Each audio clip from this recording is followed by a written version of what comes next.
देऊ का सोडून चर्चा सुरू झाली विरोधक पण टीका करतात. अरे दानसूर लागते दानसूर लागतो मला कोणी विचारित नाही घंट्या माझ्या जातीतले लोक त्यांना वाटतं आपण काही करू शकत नाहीत ना.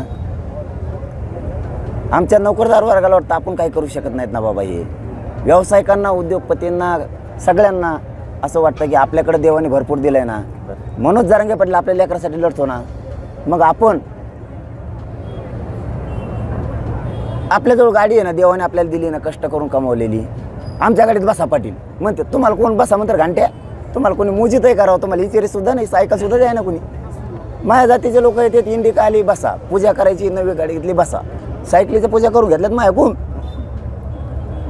शाळेचं पूजा करून घेतात लोक. नवी गाडी आणली की त्याने आणली, ती म्हणलं बा मी कष्ट केलेलं आहे, माझ्या गाडीत बसा. म्हणलं येऊन दे इकडं.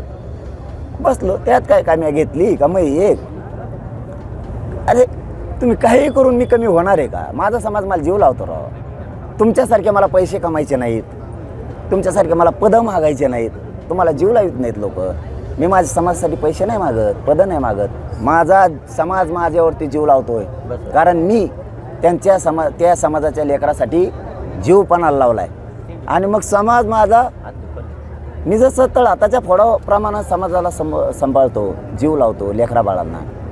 ते माझे मायबाप येत ना राव, त्यांजवळ जी वस्तू ते मध्ये ही तुमची पळा घेऊन तुम्हाला खपत नाही, तुम्हाला कोणी गिनीत नाही, तुम्हाला पावशेर डिझेल टाकून देत नाही कोणी. कार्यकर्त्यांनी दिलेली गाडी मला नाही दिली.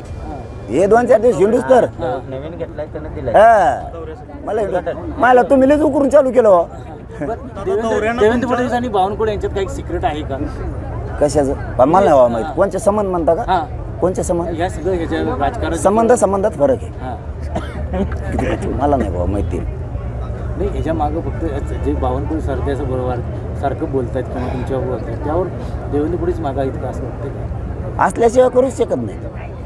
भाजपची एक रणनीती वेगळी. कोणाचे आमदार खासदार म्हणते जे टप्पर नाही भाऊ बोलायची, त्यांना विचारल्याशिवाय. प्रमाणपत्र रद्द केले ती चूक दुरुस्त करा, एवढंच माझं म्हणणं आहे. लांबू नका प्रकरण. मराठ्यांच्या नादी लागू नका. मराठी पेटलेत, पश्चिम महाराष्ट्रातले मराठी कधीच पेटत नाहीत. जागे झाले तसे खरबडून ते अख्खा महाराष्ट्र ढवळून काढलाय आता. असली लाटू सळी फेस पडाय फोन उचलू पोरायचं आमच्या. कुणी म्हणतं आम्हाला बैठका द्या, आपल्या इकडं कवा घ्यायच्या.